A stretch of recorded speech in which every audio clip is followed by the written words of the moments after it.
By changing the system. Equality begins with one woman. Billie Jean King.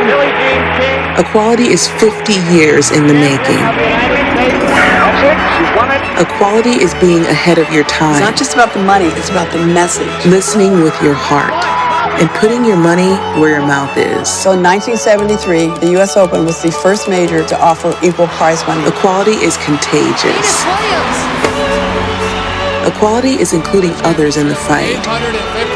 Equality is hitting, screaming, and winning like a boss.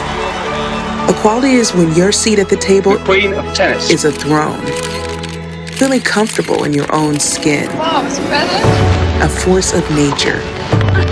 Equality is knowing 50 years You need to dream and build. is only the beginning. Thank you, Billie Jean, for 50 years of progress and paving the way for 50 more.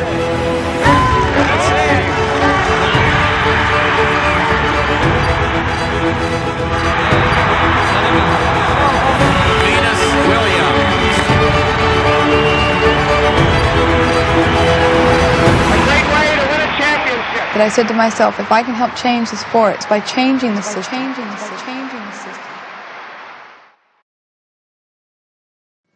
Please welcome the chairman of the board and president of the USTA, Brian Hainline.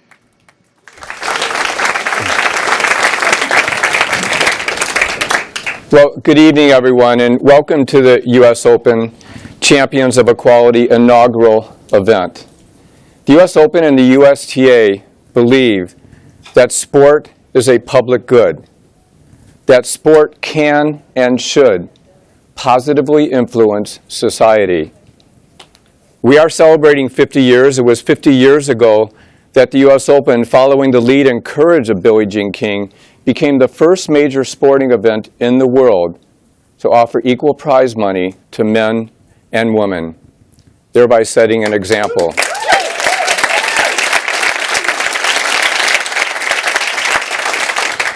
We have continued to use our platform to fight for equality of access in sport and in society, and even recently being the first Grand Slam tennis tournament to offer wheelchair competition to adults and to our juniors, stating boldly that our disabled athletes in our wheelchairs and our able-bodied athletes should be competing on the same stage together.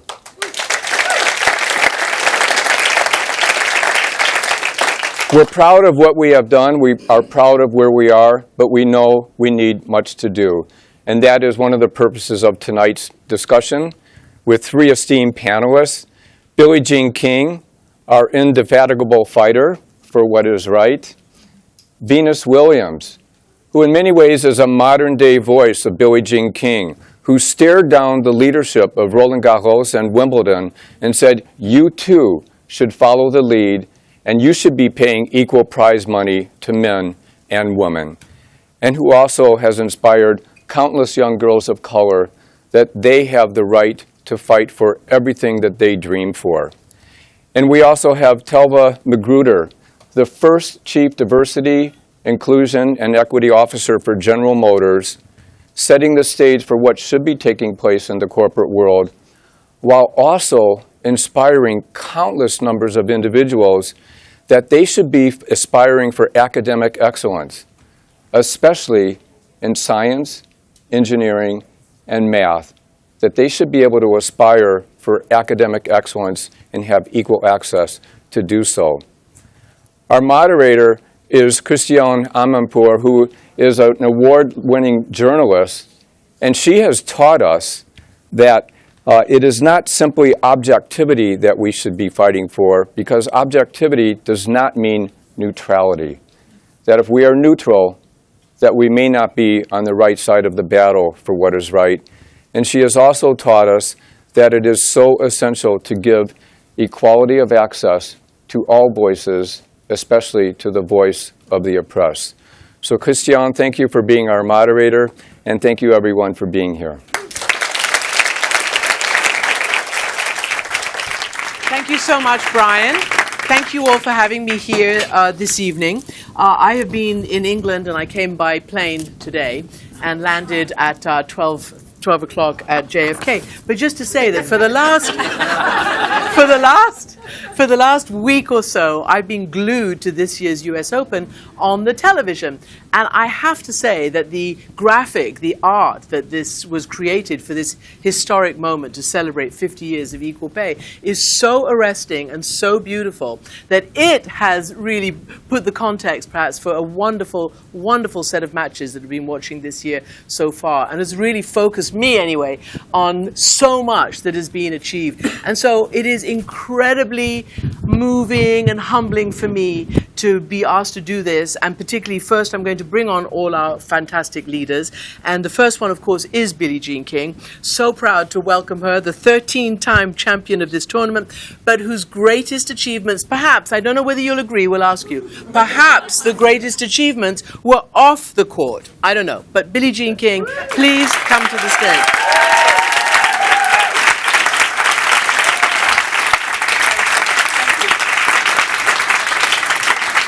And joining us next, she owns 73 singles, doubles, and mixed doubles titles, is a 4-time Olympic gold medalist, and was the player, leader, and the closer to secure that equal prize money that Brian talked about at both Wimbledon and Roland Garros. In 2002, she became the first African-American woman to ascend the world #1 in the Open era. From Palm Beach Gardens, Florida, please welcome 2-time U.S. Open champion, Venus Williams.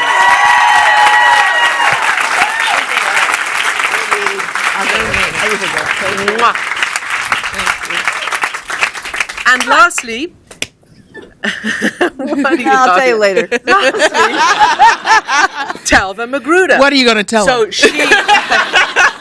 she also has been a game changer and a leader, of course, as General Motors' first ever Chief Diversity, Equity and Inclusion Officer. During her time in this position, she developed and executed strategies to ensure progress towards GM's aspiration to become the most inclusive company in the world, while shepherding global impact in diversity. And she fostered partnerships and initiatives that promoted equity inside and outside of the company. She is an accomplished engineer. She's recently taken on a new challenge as the Executive Director of Global Body Manufacturing Engineering as the company transitions to an all-electric future. She's leading strategy, planning, and launch of body and paint systems for the global vehicle portfolio while transforming the manufacturing environment. That is a lot. But along with her professional accomplishments, Telva is dedicated to teaching and leading others inside and outside General Motors. She's the vice chair of the Oakland University School of Health Sciences Advisory Board and also serves on the board of directors for the Girl Scouts of the USTA and the University of Michigan School for Environment and Sustainability. I mean, Telva, in 2022, you can start walking now. She was recognized.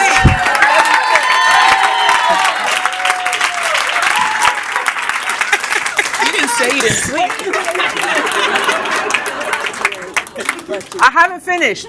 She was recognized in 2022 as one of Create and Cultivate's 100 Outstanding and Ambitious Women, and we have welcomed you right. So, let's sit down and get this show on the road, because it is always wonderful to go back in history and get all their points of view of some of these unbelievable milestones that we've seen. But also this conversation is going to be about how do you take it forward, what happens in the next 50 years, or 5, or 10, pressure. or whatever it is. Pressure's a privilege. Oh, boy. Why did I ever say it? No, I'm kidding. You see? I love it. Right. I do like First to you, Mrs. Billie Jean King. What goes through... Okay, when you see the posters and when you see all the incredible graphics and the neon and the president and the first lady and everybody, and you've done it, and every time I look at the television, it says 50 years, 50 years, 50 years, and it's all you. It's not really all me at all. No, actually it is. How did you do it? How did you, in fact, 50 years ago, when this was not a walk in the park, you didn't get it given to you, there was no diversity, equity, inclusion, and all the rest of it, how did you negotiate and leverage your status to inform the U.S. Open that they needed to do this? So you want the real story? Yes. You wrote it in your book, and it's so cool. Okay, 1972. We're in our second year of women's professional tennis. We'd started the tour in 71, even though the original 9 had signed a $1 contract with Gladys Hillman in 1970. But fast forward, 1971, we had our first tour. And in 1972, I won the U.S. Open, and I won $10,000. And Nastasi won $25,000. I'm not happy. We have so much to do, though. You got to understand, we're trying to just have our tour to survive and all this. So anyway, 1972, at the press conference, at the media conference, I'm sitting there internally thinking, I'm having a hard time with this. And I finally said to them, we're not coming back next year unless we get equal prize money. And internally I'm saying, what have I done? I have not talked to the women yet. I haven't talked to anybody yet. So and then I realized my job was to go get a sponsor, because I figured if I could get a sponsor and show that we'd make up the difference, that the tournament would be hard put. Most of the players don't know anything about business, so they always want more money, they want more of this, but my former husband and I owned tournaments, so I understood the other side of the coin, the sponsorships, media, everything that goes with it. So I asked different sponsors that I had relationships with. Relationships are everything. They really are. I went to them pleading, would all of you together make up the difference? Would one of you, two of you? And Bristol Myers came up to me and said, we want to do the whole thing. You could have pushed me over with a feather. So I went to Billie Talbert, the tournament director. Stacy Allister's now our tournament director. It's the same position. And excellent, boss. She's my boss. This for 2 weeks. So anyway, Billie didn't know what to do. He looked at me and said, what? And I said, we have the money next year. You don't have to go out and get any sponsorship. He got very quiet. He goes, I'll get back to you. And so fast forward to July 73, he announced that we're going to have equal prize money. And that's the reason we have it. It's really remarkable. And the courage to leverage your position back then is pretty remarkable. We were all pretty good. The top players, we were ready to, we didn't care. We didn't care. Suspend us, do whatever you need to do. We are going to do this. Which actually comes to another point, which we'll discuss in a minute, how much you did on court, but how much you did off court, and how you were willing to potentially sacrifice titles and etc. in order to get the civil rights and the human rights and the women's rights piece over the edge. I made up my mind as a youngster that was probably going to be the case if I wanted things off the court to happen. And I thought that was much more important than titles on the court. So I could have won a lot more titles probably. I missed 11 years of the Australian, didn't play the French a lot of years. But they should have asterisks in tennis. We don't have them, like baseball has them every other sentence. But they really should have them because they don't explain it, and nobody knows what the open air is. I asked ITF kids. I had about 250 kids in England. I go, do you know what open tennis means? Do you know what it means? What does it mean? It means pro tennis. We got paid. That's what it means. But nobody knows what it means. So, they go, in the open era when they're giving facts on TV, they mean since 1968. Okay? That's how you can remember. So in the open era, Venus Williams I love to give cracked and shattered a lot of glass ceilings. So Venus, I want to ask you a question which is kind of big, but it leads to how you followed what Billie did in the US Open. But I mean, first of all, you were an African-American woman. There weren't that many playing, clearly. You and Serena absolutely tipped the balance there. And you then leveraged your status to insist with Wimbledon and Roland Garros that they do the same. Mm-hmm. How many years later was that, and did you talk about it? Was it your initiative? How did it come about? Yeah, I think my circumstances were a lot different from Billie. Like what they faced was so much different. I had a chance to play, because of Billie and everyone who worked with her.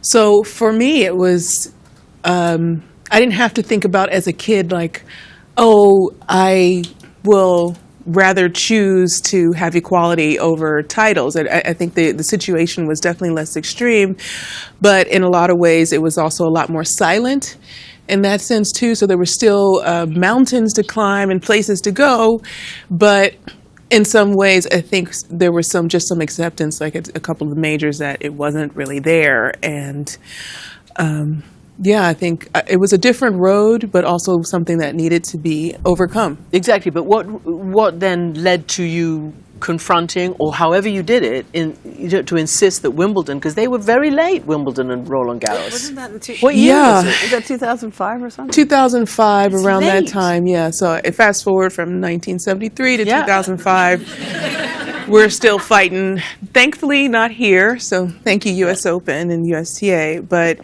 that fight was still happening in other places, and I think there's a part of you that it's sad to say that gets so used to not having it that I just assumed we're going to be fighting for another 20 years. You know what I mean? And ultimately, it took 2 years, and when it happened, it was almost surreal. It was almost like, but I'm not ready to stop fighting. Like, let's fight a little more. I'm not ready. But so when that did happen, it was such a great moment. But for me, it was just, if there's an elephant in the room, you say something. And I am a fairly quiet person, but when I talk, I do. So, yeah. Did you talk to the committee at Wimbledon to try to get them to figure out? Yeah, Billie's urging me along. I know, but I think I think they'd be really interested. It is really interesting. Billie's such a great storyteller, and I'm like, if Billie said something that happened in a movie, you would like walk away feeling like you watched it. And I'm the person said, well, there was this guy and this girl, a lot of stuff happened, and they got together. I'm just like in and out. But so I was playing this tournament in Wimbledon, and here I go again. Just kidding. And I was arriving to the finals, and every year they have this meeting with the Grand Slam committee. So it's not just Wimbledon, but it's every single Grand Slam, and it's very proper. And you go into this room, and it's a boardroom, and it's a little bit boring, to be honest. But I didn't say that. It's not on the record. It's off the record, everybody. But you go in, they serve tea, and it's very English, and you know how English people are very more buttoned up than this loud Americans. And there's a lot of formalities, and we asked for equal prize money. Then a few weeks later, or months, or whatever the time frame was. Thank God I don't remember anymore because it's not happening, but they would just say no. So it was year after year after year since the Open era that this was going on. So at that point I went into this room and I asked everyone to close their eyes, and I said, now that your eyes are closed, you don't know if that person next to you is a man or a woman, but everyone's heart beats the same way. And would you want your daughter or your sister or your mother or your wife or a loved one that was a woman to be paid less? And then I left. I bounced. I had to go. I didn't stay for the whole meeting. So lots of people think that was impactful. It was just the truth. And a lot of times you can't beat the truth. So when you stand up for what's right, and that's what my mom was all about. She is about that. And I learned that from her. She's really just an amazing woman. And because of her, I think that's why I spoke out, because my mom said, there's something wrong. You stand up for it. And that's really where it came from. That's amazing. So, the theme obviously also is do the right thing, right? So what you've done is do the right thing and urged others to do the right thing. So Telva, your GM did the right thing back 50 years ago when they actually, this is slightly different, but they took the bet on the Battle of the Sexes, right? Yeah, did. Yeah. Actually, in 1973, when I played Bobby Riggs, there was a Cadillac brand right there. Right. So 50 years later, I guess it's obvious that Billie was going to win. No, I'm kidding. But I'm just joking. Why didn't you just tell me that? But what made you take a bet? What made the company take a bet? I assume you thought, I don't know, did the company think Billie would win, that Bobby would win? What made you take a bet on this thing? Yeah, from a corporate perspective, if you think about the history of General Motors has been committed to equality and diversity for over 50 years. So our journey started in earnest, I'll say, in the late 60s, where amongst protests and amongst leaders inside and outside of the company taking strong stances, we realized that as a company that we could do more. We could do more. In 1972, we started the first minority dealer development program, right? That was over 50 years ago. And that program still exists today as we continue to grow the number of minority dealers. And many years later, akin to Venus's story, we started the first women's retail network, right, in 2001. And the point is, in the late 60s, early 70s, we were at the point as a company where we were trying to figure out what can we do? What is under our control? Companies aren't meant to do everything, but there are a lot of things we can do. And so I imagine, I wasn't there, but I imagine that because of that environment with the board of directors we had at the time and the expectations they had set at that time, that when this opportunity came, GM said, this is something we absolutely want to stand behind. And the brand Cadillac, which is a brand that has always been very powerful and very bold and continues to be today, wanted to be the brand that stood with the battle of the sexes. And we can talk a lot about how that's continued, but that boldness and that audacity to say, yes, we want to be there, we carry that really proudly. And it's one of the reasons we resonate in so many different communities. I'm interested in what you say that, the private sector, companies, corporations like yours have to be in the forefront. It's not just individuals, lobbying and doing everything they can. And you also play a huge role in society in trying to move this diversity, inclusion, DEI ball along. Mm-hmm. You said we can talk about what more do you, when you think about it now, what do you think for the next few years, the next half a century? Yeah, when we think about... Do you think it's still that commitment amongst companies today, not just GM, but other companies? That's right. To do the right thing. Do you think they still have that commitment? I think that companies are always going to be committed to a few things. First of all, companies, the stronger companies, the companies that are really committed are going to be committed to their team members, right, all the time. How are we going to provide the environment for those team members so that they can thrive, so that they can contribute, with equity inside of the company? Now, what's really great about that is that when companies really empower their team members will make it clear, right? What is it that we expect of a place that we work for? And that's really important. So when team members are truly empowered, they can help the leaders in the company understand expectations and help the leaders with some difficult decisions, because companies are navigating a lot of things. They're navigating politics, they're navigating their business, they're trying to do return on investment for public companies and for private companies. They're obviously wanting to be successful. And so, it's great to have that resonance of team members, but then also companies have the ability, as leaders of those companies, to look at the landscape and say, how do we want to impact the world, right? How do we want to impact the communities that we're in? What footprint do we want to leave behind? And that's the most important thing that companies have to do all the time. They have to be conscious of that. And if it only stands in the place of profit, if it only stands in the place of revenue, it's never going to be enough. Mm-hmm. And so I think the most important thing that companies really must do is continue to reach for what is that next thing that we can do that's going to be a positive impact on society. The more companies can think about that, the more they're going to be paying attention to equity, the more they're going to be paying attention to inclusion and creating products and environments where people are going to be able to thrive, right? So it's hard work, frankly. Can I, because we said we were going to try it, I'll come back to some of the, fantastic stories of the past, but I just want to, in the news right now, you're all obviously watching a lot of what's going on about what is the best way for sports, individuals, or even, sports associations and tours to be able to play and to get the most money for their players and all the rest of it. So there's a big controversy with people on one side and on the other side of the issue about Saudi Arabia. So it's now come to tennis, this issue of Saudi Arabia. So,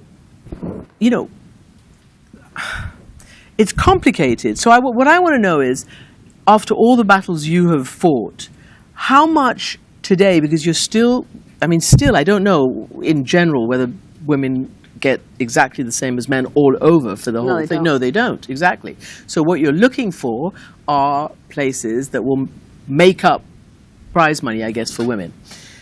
How much do you think about that as opposed to where you might get that from? Now, we know that the decision apparently has been made, I think. We're going to Cancun. Cancun. Correct. And not Saudi Arabia. Which is good. They waited at least, they're going to continue discussions, I think. I don't know. Yeah. Don't quote me because I don't know. But I'm glad they're going to Cancun. I'm glad we're not going to Saudi Arabia right now, because Saudi Arabia is, for women, is really difficult. For some reason, the men just go, they want the money and they think like that. And I'm like, whoa. The soccer players, the golf players, etc. Yeah. We want the money too, but we really want some change. And for LGBTQ. LGBT, for women. Criminalized. For I believe 70% of Saudi Arabia is under 30 years old. And my understanding is they want change, the young people. And somehow, I think for us to go, we probably need some guarantees of change or we shouldn't go. Because there's money all over the world, but there's a lot of money there. I would personally, like to help the people there, particularly women. They talk about they can drive now, but how many is that? Mm-hmm. Seriously, how many people are going to probably have cars? I don't know. I know that at least women can drive now. They weren't able to. But I think there's a yearning in the hearts and minds of the people for change. And if we could be an influencer in that, to be more positive, then I think we should go for it. But if we cannot, then I think we have to sit down and seriously talk about it. But the WTA has a lot of business partners. They have fans. They've got a lot of considerations. It's not just that easy.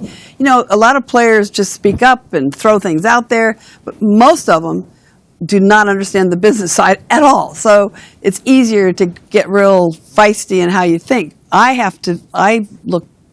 back up to try to figure out how can we engage and how can we create positive change. And before we go, that's my question. Is it possible? I don't know. But unless you talk to people, unless you engage, you don't know. Yeah, and I think you also have to, I think what you're saying is, given what you did before, you have to figure out what you can leverage. Correct. If they want you, what do you get back in Right. certain countries? Even in China, I don't know. I think you're going back to China. But I think it is very, very complicated. I think China's a slightly different situation in this regard. But Venus, when you think of what you did off the court, and you think about trying to move it forward, do you have thoughts about how you could sort of expand the kind of change you were able to get at Wimbledon and Roland Garros? That's a big conversation in tennis. It's a little complicated. Tennis is a little bit fractioned. I would have a ton of ideas, but I think it'd take a few years to get it through. I don't no longer on the player council. Yeah. But I think my vision has kind of shifted more towards not even just tennis, but towards women in general. And in sport or in general? In general, because women are facing challenges all over the world. And women in the United States are being paid 82 to 83 cents on the dollar on average as men. But any men in this audience right now, you guys don't wake up and think about that. You're not brushing your teeth like, wow, women are paid 82 cents a dollar. This is really heating me up. That's an ad. Yeah, it is an ad. It might be an ad. So we're not thinking about this enough. We're not talking about it enough. When we have these conversations, then we start to be able to make change, just as Billie was saying. You have to engage first. So while tennis has been a great place to start, it's not the finish for me. And so having initiatives, working at grassroots levels, raising awareness, it's interesting how just talking about something and starting the dialogue, it makes people think. Most of us are just trying to live our best life right now. And we're not necessarily thinking about some of the issues that have been here for so long that in some ways you unconsciously accept. So the blanket is so much wider for me. Telva, at the corporation, is it equal pay for equal play? So at General Motors, yes, start with General Motors. That's what I mean. I'm not going to speak for all companies, but no, so certainly at General Motors, we are focused on pay equality. Yeah. And we've been recognized by Equileap. We were number one globally in pay equality a few years ago, and we continue that path. We're recognized again this year for number one in pay equality in the automotive sector. Right? It's a constant effort to make sure that you're paying people equally for the work that they're doing, particularly in a corporation, because there is so much variety of work that's going on, and you have people with different levels of experience, and there's a lot of nuance there. However, there are ways to do it. We measure on a yearly basis, and we make corrections every year. When we find that things are going in a way that we say, oh, wait a minute, right? This is trending out of line, then we make corrections. And then we're constantly improving our processes so that we can do that better on a year-over-year basis and even on a quarter-by-quarter basis. And I wonder, given what Venus just said about the, well-known disparity in pay in general in this country and elsewhere, and the complications of trying to go to rich countries that could give a huge prize thing. No, but it's serious. No, that is a it is. complication. It is China complicated. had a lot of money. It's not doing so well right now, its economy. Saudi Arabia wants to buy everything it can and sports wash and greenwash and film wash and do everything else, while it's got women activists and LGBTQ and the others in jail. So my question to you, though, is actually, is it up to the American corporations or whatever to step in and fill these great tours from having to go trawling in some of these waters? Yeah, it's a great question, but I'm going to start by saying it depends. Right. Right? You can't, it's not a blanket, yes, corporations must fix this. Yeah. Corporations have the ability to make decisions, just like USTA and other organizations, of where they are and are not going to invest. They have the opportunity to make decisions on what they're going to leverage, right? We do this on a global basis, and all companies do, whether they're local or global companies. They decide, where am I going to invest and where am I not going to invest? And ideally, what corporations are going to do is align those decisions to their values. So it's extremely important that a corporation has defined their values. What do they value? And that they speak that out loud. It's similar to what Venus was saying. When people are more aware of things and they're having active conversations about it, and more people become aware of their position, then it's difficult to not have that position. So corporations need to stay strong to their values and align when they're making decisions with those values. And frankly, have the difficult decisions that need to be made to do that. And that is the role of corporations. Corporations aren't going to be everywhere. So every corporation isn't operating in Saudi Arabia, for example, right? But where they are, they have to make sure. And as they consider expansion, what are the key things that we need to keep in mind from a diversity, equity, inclusion perspective? How can we make sure that we're going to be able to say we're supporting human rights?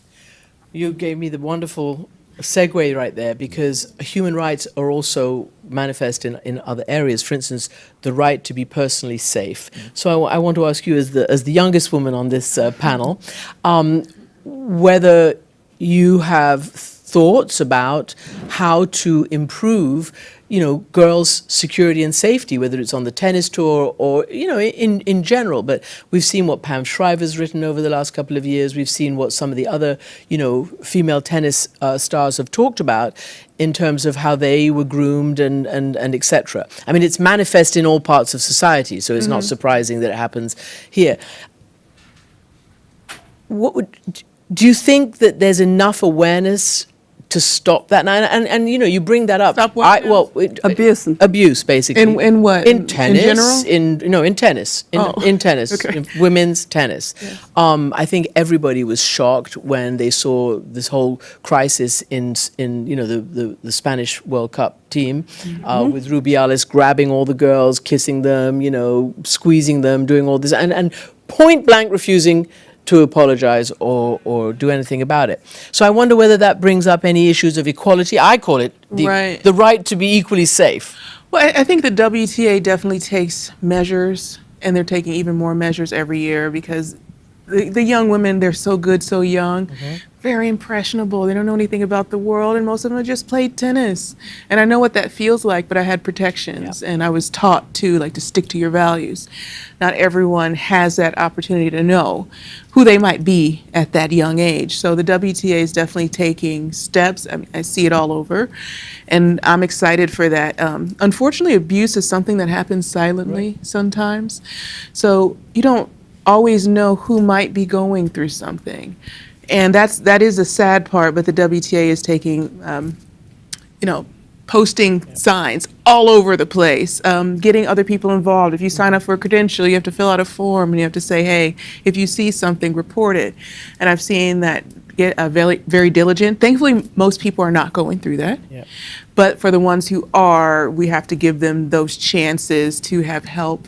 And there's a lot of support, too, on tour. There's a lot of support, and people will reach out to you if they don't think something's going right. So I love seeing that that's happened, and we're on the right road. Well, the WTA works with the USTA and others when there is a challenge.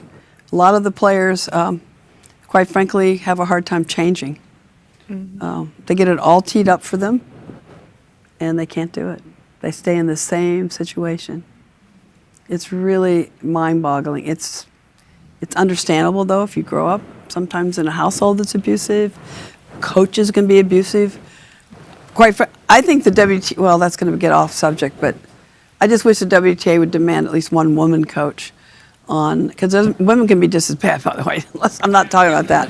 I'm talking about we don't have any women coaches, okay? Do you ever see women coaches when they show the teams? Oh, my team, I love you, all that, but there's never any women there. So we can't get women to do coaching, but I think Why is that, do you think?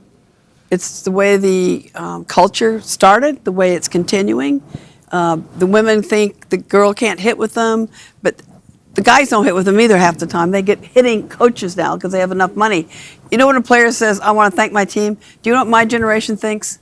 Overhead.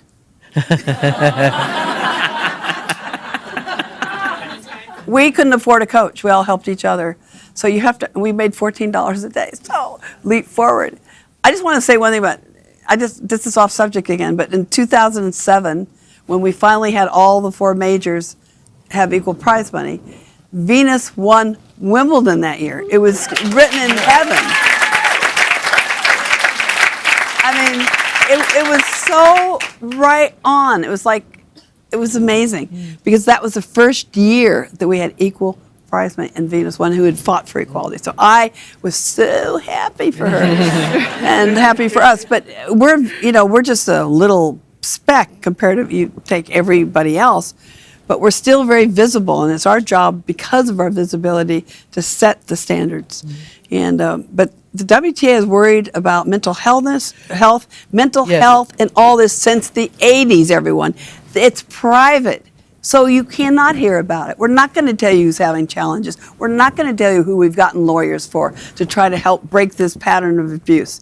We're not going to do that, but we're doing it constantly. You say that, but actually, I just wonder now, you mentioned mental health. Obviously, Naomi Osaka was one of the first, if not the first, to actually make that an issue. And now she's also sharing how she's come through it, how she's had a baby, how she's going to come back to tennis. That seems like a really great story. It's a good news story. It is. It's wonderful that she misses tennis too by watching it. That's what happens. If you start watching enough, you go, oh God, I miss being out there.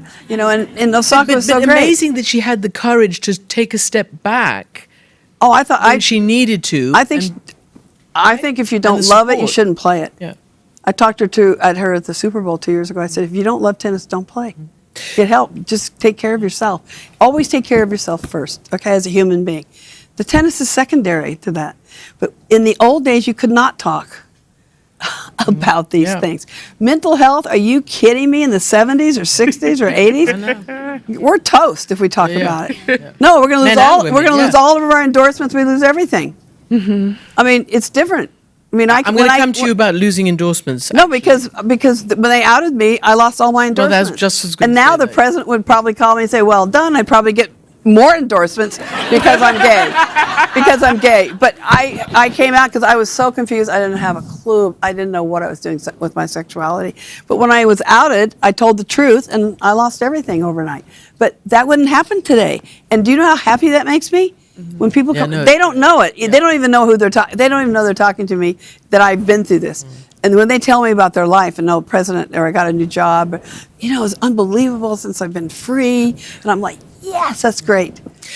Venus, I started, and I mean, I'm just stating the obvious. You and Serena created a tsunami of interest and opportunity for African Americans as well as anybody else, but certainly. The job is never done, but are you pleased with how many African Americans are in tennis? Could there be more? Should there be more? What do you see as that path right now in terms of race equality? Well, I think you don't know that you have a chance to do something until you know. And there weren't as many African Americans playing, and quite frankly, we're choosing different sports.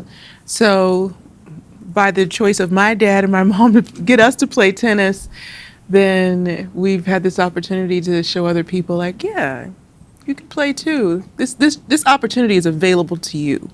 And that's what it was all about, once you kind of show the way. And there are a lot of African Americans, both boys and girls, playing at the grassroots level, at the college level. I mean, obviously, there's only so many people who are going to make it to the pros. There are 100 places here at the Open. Yeah. You know, not many out of all the billions of people that would love to play pro. But it's wonderful to see that women are making their lives better through sport, and that transcends color. I was never taught to see color. That was not what I was taught in my home. But I realized that the world does, and you know, you don't have to be defined by anything. If you don't, especially these days, you can be a cardboard box, apparently. So you can that's be what you want to be. Cardboard box. You can be whatever you want, and that's the message of this: is that you don't have to have any boundaries, and that's what I love seeing is that young women now are just taking this sport by storm, and there's only even further up. In our last couple of minutes, let me ask you, Telva, finally, here you're all, you know, game changers and, you know, you've created milestones in all your individual ways, huge ones. Do you think that the what is the youngest one now? Gen Z? Yeah, okay. Yeah, we actually have Alpha now. Gen okay, Alpha? Z, but Z, let's talk about Z a little bit. Alpha. Do you think the younger women, let's say in your corporation, people who you mentor, have that sense of still needing to fight the good fight, or are they resting on the laurels of these wonderful people and you all who've preceded them and fought the fight? Yeah, no. So, yeah, young people, particularly young women, they understand, I think, more than they ever have, that they need to do work to position themselves. Yeah, they do. Okay, to position themselves to succeed.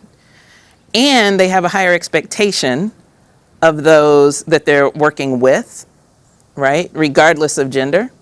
They have a higher expectation. And they are absolutely working to be seen, known, and understood, to make an impact, right? I'm really proud, you know, when I think about our Cadillac brand, you know, the Escalade IQ that we just launched, the chief engineer for that vehicle is a woman. Yeah. Yes. Okay? Iconic. Yeah, right? It is absolutely iconic. You know, she is a woman. The Escalades that we've launched in the past, we've had whole design teams, not whole design teams, but many key members of the design team that were women. That's great. Right? Interior design, exterior, right? So they are absolutely pushing, but they're not sitting on their laurels. There's no there's not a, you know, give it to me. No. We want to work hard for everything that we're earning, and that applies to the youngest women in the workforce. It also applies to women that are not even in the workforce yet, right? So Gen Z is just hitting the workforce, right? Gen Alpha is you know, high school age right now. You know, they're starting to get it, but the key is exposure. Yeah. The key is that those women are exposed to different ideas and different experiences, as Venus was talking about. You know, a lot of times the reason that you don't see women in places and the reason you don't see minorities in places is because they're not in an environment where they can be exposed to those things. But once they are exposed, you know, certainly right now they understand that, you know, they'll work hard, but they have high expectations. We are out of time, but I want to give Billie the last word. No, I don't want the last word. I want 50 years. I just want to thank you because I feel like last you word. know. Okay, I think the thing I would like to thank Stacey, Allison, and her team, Brian, and everyone for what they've done this year to bring this to the forefront. About 50 years of equal prize money is absolutely huge, but it sends a much stronger message that we must all continue to fight for equality. And I ask companies, do you spend as much on women's sports as you do men's sports? And a lot of people get very quiet by that way. We only get 5% of the media. And I know we're just talking sports, but we're really talking about all women and all in every phase, area of life. But I want to talk about the artist of the poster. Yes, because she's from Brazil. And when I saw that, I thought that is so stunning, just the design and whoever thought this up. And so I called her to thank her, and Camila Pinheira is her name, and she's been here. I met her and her husband, and I just think it's stunning. And do you notice I don't have a nose? Yeah, it's so good. I love it. I was signing posters for Stacey's team, the team. You had a whole team of women. Most of them are women, almost all of them. And I said, what are you guys doing? What are you noticing in life and all that and all this? And I go, did you notice I don't have a nose? Yeah. And not one of them knew. They went, Yeah. oh. we didn't know, but I wanted to, Camille, I just think it's more important to talk about the artist who had the brains to think this up and the creativity in her mind. So anyway, I thought it was stunning when I first saw it, but more importantly, I did want to thank her, and she is here, so everybody knows. Good. Oh, wow. All right. Lou, sorry. Billie, Venus, Telva, thank you so much. We're going to walk off the stage. I'm going to hand back to the president. Brian. Oh, You guys are staying? I don't know. You stay. I think there's a Catching my breath so long. There is a presentation, but am I supposed to leave or stay? Yeah. Stay? Well, I've got all these cards. I mean, things are happening so fast. Look at all my cheat sheets. Okay. I could, but Well- I don't think I need the first one. Well, thanks so much. So have to stay here. we come to the. Am I okay like this? You look great. Oh. Let's have fun. It's now a pleasure to acknowledge the U.S. Open Billie Jean King Champions of Equality awardees. We have 16 section leaders. So the USTA is our sections. It's at the sectional level where we promote and develop tennis. But why? To inspire healthy people and communities everywhere. And if we're going to inspire healthy people and communities, we also have to aspire and fight for equality of access.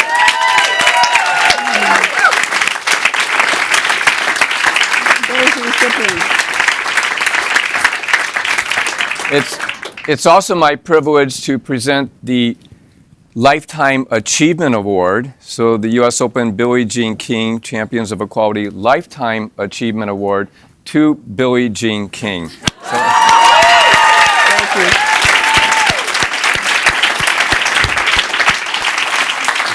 Billie Jean, it's my privilege to call you a mentor, a colleague, a friend.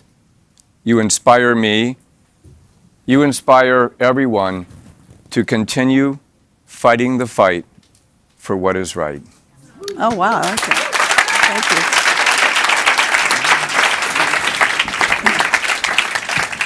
I know you don't have many trophies or anything, but it's one more. And thank you for all you do, Billie Jean. Thank you. Can I see it for a minute? Just want to show it to everybody. Sorry, I'm blind to you. No, that's beautiful. It's more important what it represents. And thank you to Cadillac. They're on here. Iconic. I love that. You know, I love the music in their ads, and then it gets to the end, and it always has iconic last. I just love it. Anyway, I watched a lot of TV and commercials. No, I do. The thing I want to thank, Lou, I forgot to thank you, sure. He's the boss. Anyway, thank you, Brian, Stacy, Lou, everyone. You know, when I get an award like this, it's very much any award I get, really. I think about why am I standing here? And I'm standing here because of others. Everyone matters. Every one of us is an influencer. But in Long Beach, California, I happen to be born in Long Beach, California, where the park and recs are amazing. A fifth grader, Susan Williams, asked me, do you want to play tennis? And I said, what's tennis? Had not a clue about anything. Our softball coach told me there were free instruction and coaching at Houghton Park where I played softball. Susan and I played on the softball team as well. Oh, it's free? Oh, now we're talking. So the first time I go out to get instruction, at the end of that day, I knew what I wanted to do with my life. I wanted to be the #1 tennis player in the world. And I got in the car to tell my mom, Mommy, I want to be the #1. She goes, that's fine, you have homework, don't worry. And she kept my brother and me very grounded. My younger brother, a few years later, told my parents he wanted to be a Major League Baseball player, and they just went, not you too. So they didn't care, and they never asked us if we won. So all you parents here, you might want to think about that. Because Randy and I grew up loving pressure. We like it. We welcome it. So I don't know if that'll help.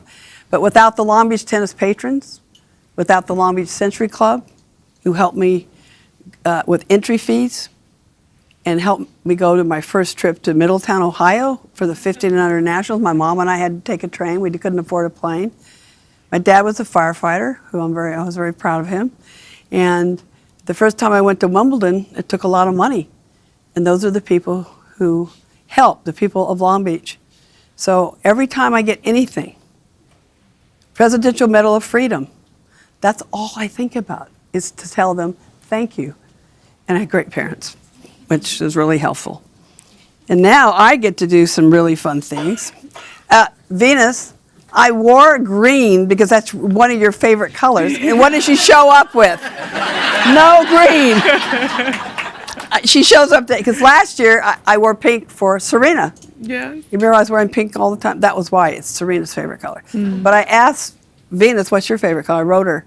She says, oh, I like green, gray, yellow. Do I have it right? Yes, perfect. Okay. So I wore green today. I was going to wear purple, which a new means color, equality, though, social Billie. justice. Lavender. But I did this for you. So anyway, because she's our next recipient of this new award, the Billie Jean. What is it? The Billie U.S. No, I got to get U.S. Open in it. U.S. Open Billie Jean King Champion of Equality Award. Did I get it right? It's not on here. Yeah. So anyway. I just think you're fantastic. I love you. I met you when you were 7 years old in Long Beach. I mean, and you even lived there when you were young. So we're really connected. Long Beach and Compton are next door to each other. Means a lot to us and a lot to us. But I want to thank you for your voice of equality. I want to thank you for everything you do now in helping others. You've always had a keen sense of that. When you were on Fed Cup teams, and I think you came up with Althea Gibson, the first black to ever play, which was, because I always ask the players everything. And so you've done so much for us. And you continue to play, which I love. I don't care what anybody else says. I know you love it. You're out there giving it everything you've got. And I just love that about her. But it spills over into everything. And how about the time I had to come and get you at the Olympics because she was designing something. She was drawing and sewing also for the next match. So you're so versatile in all you do, and you care so much. And I love you for that, and welcome. And I'm so happy you're the first recipient of the U.S. Open Billie Jean King Champion of Equality Award. I got it right? What? No. Thanks, Billie. Thank Do I have something to give her? I don't know. Dear Venus, the moment you stepped on the court, you changed the game forever. In '97, you kicked open the door. In 2000 and 2001, you slammed it shut. Tennis has never witnessed your blend of power and elegance, speed and finesse. We're talking style to turn heads on Fifth Avenue, a smile to light up Broadway.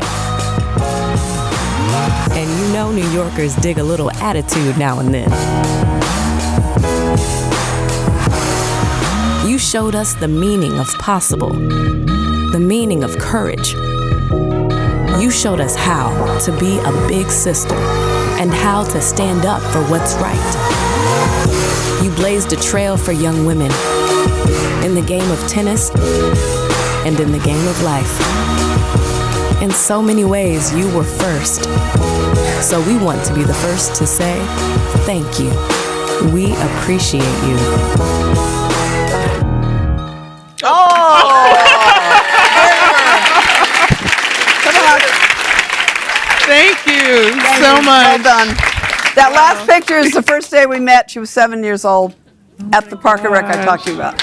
Anyway, go ahead. So cool. Go for it.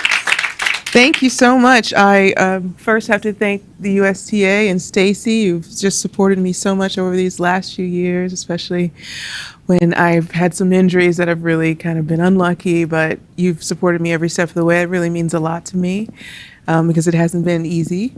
Also, I have to thank Billie, too, for giving me this opportunity to have this good job.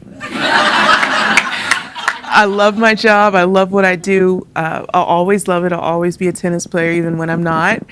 And it's just fantastic what you did. And I think when you were in the middle of it, I don't even think you realized how tough it was because you're just in the middle and you just do what you have to do. And thank you for having that courage to get everyone in the right direction. And now the rest of us ladies, all we have to do is play. And that's a beautiful thing when you just get to play. Sometimes you mess that up. So you had to play and get a sponsor and do everything in between, you know, right before your match. And I can't imagine what that was like, but you did it. You did it well, and you remained a champion throughout it and a role model to this day. And my first time I met Billie, I was like 7 or 8, and it was at World Team Tennis. There was a clinic. My dad was clinic shipping us around everywhere, you know. Hey, your dad and mom. If you were in LA, you saw us. So we were everywhere in that red bus, and I just remember I wanted to impress Billie, and I thought I did. I don't know, but I wasn't afraid of the stage. I wanted to play, and I wanted to show her how good I was. You did. And it's so crazy that we met at that age, and then we also like a few years later, we played at Family Circle Cup. I was a little bit older. Yeah, we did with Rosie Casals, and I played with your sister. You played with Rosie. Yes. And Rosie's 5'2" and a quarter, so you can imagine what that team looked like. I was already taller. I was like 10 or 11. Yeah, I was taller than her already. I just never stopped growing. And it was just such great exposure to have the opportunity to be around a champion as yourself. And I'm always quoting you. And then I actually have to give credit because I said something the other day and someone was like, yeah, it's hot in Florida. I said, they're from New York. I said, I bet you're wearing pants. And they were like, yeah. I said, you don't wear that much clothes in Florida. And they're like, yeah, but you know, I can. And I was like, champions adjust. And they were like, in the world's silliest conversation, Billie comes up and they're like, I love that. And I was like, I can't take credit for it. It's Billie Jean King. So I'm quoting you all the time. You know, you got to pay the price. Champions adjust. You know, pressure is a privilege. And we'd be playing. I played Fed Cup with her, and you just be practicing, and she'd be in the background, and Billie goes, I love this game. I'm like, what is wrong with this woman? But she has such enthusiasm for life, and Billie is, you know, a firecracker. So she has a lust for life and just this love of life that and for equality and for what's right that you rarely see. And I'm just so honored to be a part of this. This is so fantastic. Number one, babe. That's the first one. The first one. About that life. And before I wrap, also, I want to thank the USTA for being first. 50 years. Yeah. 50 years, baby. Big. 50 wonderful years. Thank you. Thank you. Thank you. It's great. Well, thank you, Venus. Thank you, Billie Jean. Thank you, everyone, for being here. Christiane, Telva. And we're going to just continue the journey forward, and we're truly inspired and will continue to be inspired. So thank you, everyone. Thank you. Thank you, Brian. Sorry I screwed that up. Do you want a photo? Do you want a photo of 2 of us or something? I keep blinding everybody with these. Right? This is. Hey, Moon Man. Like you got fingerprints on it already.